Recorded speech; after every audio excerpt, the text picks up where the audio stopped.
Assalamualaikum warahmatullahi wabarakatuh. Kembali lagi di channel Nasihat Kehidupan Misteri. Pada video kali ini saya akan membahas tentang Nabi Josono, Nabi asli Tanah Jawa.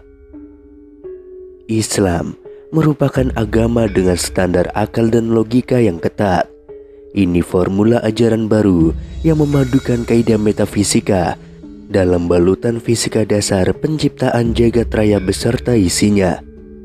Itulah kenapa Islam jadi begitu mudah diterima di belahan dunia manapun, termasuk di negeri keramat ini. Kami akan membatasi kajian sisi keramat itu dari sudut pandang arkeologis, sebagaimana temuan Plato dalam Timaeus and Critias, Stephen Oppenheimer dalam Eden in the East, dan Arsius Santos, Atlantis the Last Continent Finally Found. Berikut ini adalah temuan terbaru para peneliti di Gunung Padang, Lembah Bada, dan Borobudur. Peradaban besar 2-3 dimensi yang telah dikembangkan leluhur kita telah disepakati sebagai yang tertua dalam skala dunia. Data faktanya sulit dibantah, autentik. Dari penelitian mereka lah mencuat nama Lemuria, Atlantis, dan Dwipantara. Ketiganya mengembangkan ajaran yang sama, yaitu Sundayana atau pemujaan matahari. Percaya atau tidak, sampai hari ini kita masih menjalankan laku itu tanpa kesadaran yang utuh. Supaya kita tidak kehabisan energi mengulas riwayat sepanjang 70.000 tahun ke belakang sana, cukup kami sodorkan nukilan dari sebuah naskah layang Joyoboyo atau layang Nata berdasarkan manuskrip yang dikumpulkan oleh Raden Mas J.R. Basuki dan Michael Swart, yang disusun dan diahli bahasakan oleh Pangeran Bendoro Susetyo dan Setyo Hajar Dewantoro. Ini merupakan bagian dari manuskrip kuno Gunung Klotok yang berisi wahyu Tuhan yang ditangkap oleh Josono yang turun pertama kali pada 4336 sebelum Masehi. Angka tarik itu saja jauh lebih dulu 2000 tahun dari kelahiran Ibrahim di Ur Kasdim pada 2510 sebelum Masehi atau Irak sekarang. Sebagai patriark agama Samawi, perannya tidak diragukan lagi. Ia adalah pembawa ajaran tauhid bagi Yahudi, Kristen, dan Islam. Namanya yang tersusun dari dua kosakata Ibrani, yaitu Ib dan Rahim, yang bisa diartikan sebagai bapa umat manusia yang penyayang.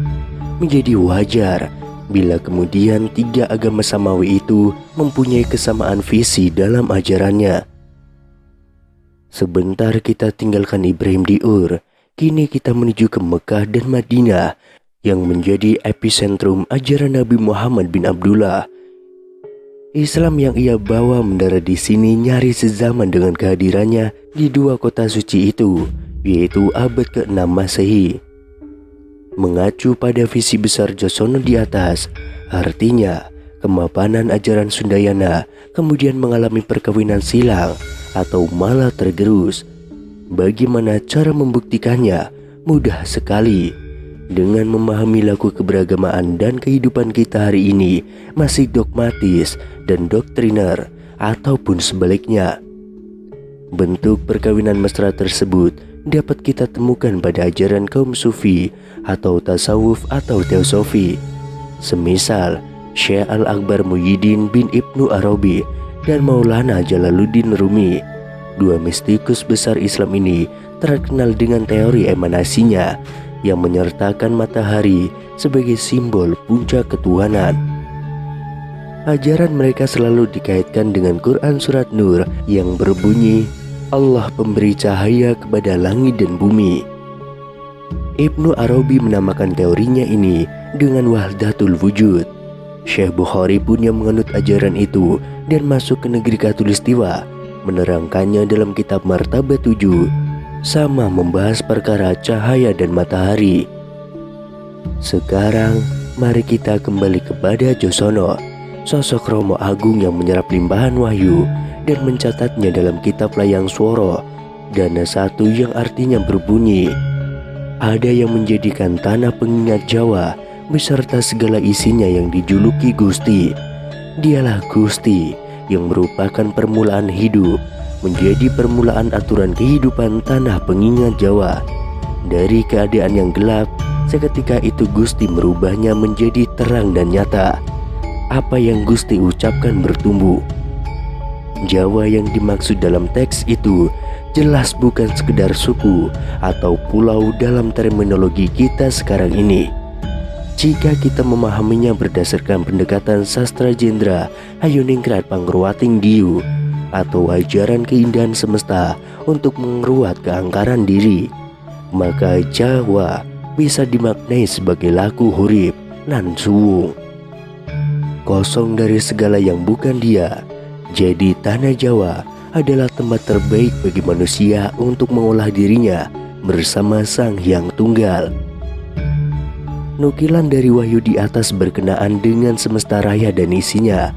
Ada juga yang bertalian dengan manusia dan peri kehidupannya dalam layang Joyoboyo yang artinya berbunyi, agar engkau orang Jawa bisa memberi pengertian kepada seluruh manusia Jawa, juga seluruh manusia lain di jagat raya ini, agar seluruh manusia bisa jumbu atau bersenyawa dengan Gusti yang melampaui segalanya, yang tidak dapat dibatasi oleh apapun. Tetapi manusia keras kepala kepada Gusti yang memberi hidup dan mati dan seluruh keberadaan. Ini wahyu Gusti. Berpegang pada hadis Nabi Muhammad SAW yang mengatakan bahwa ada 124.000 nabi dan rasul yang tidak tercatat di dalam Al-Quran, maka Josono sangat layak kita dapuk menjadi nabi pada zamannya. Amatilah wahyu yang diterima Josono dengan Al-Quran dalam Islam. Sejatinya sama belaka, berbicara tentang perintah bagi manusia agar menjadi wakil Tuhan di bumi, sebagai penyebar rahmat di jagat alit, jagat gede, dan maha jagat. Tuntutan kita sekarang ialah mengajari diri sendiri tentang betapa indahnya belajar dalam hidup dan hidup yang selalu dalam kondisi belajar. Ilmu terkait menuntun diri ini sudah merupakan riwayat langka di zaman kita sekarang ini. Orang-orang sibuk menilai, mengoreksi yang lain di luar dirinya, lalu abai pada kepandiran sendiri. Banyak orang yang begitu cepat menguliti salah siapa saja, lantas tidak pernah mau dan bisa menemukan salah dalam dirinya. Ilmu sedemikian nampak sederhana, tapi bila mau dikaji, niscaya sampailah kita pada suatu samudra di mana diri sejati menanti dalam balutan rindu purbani.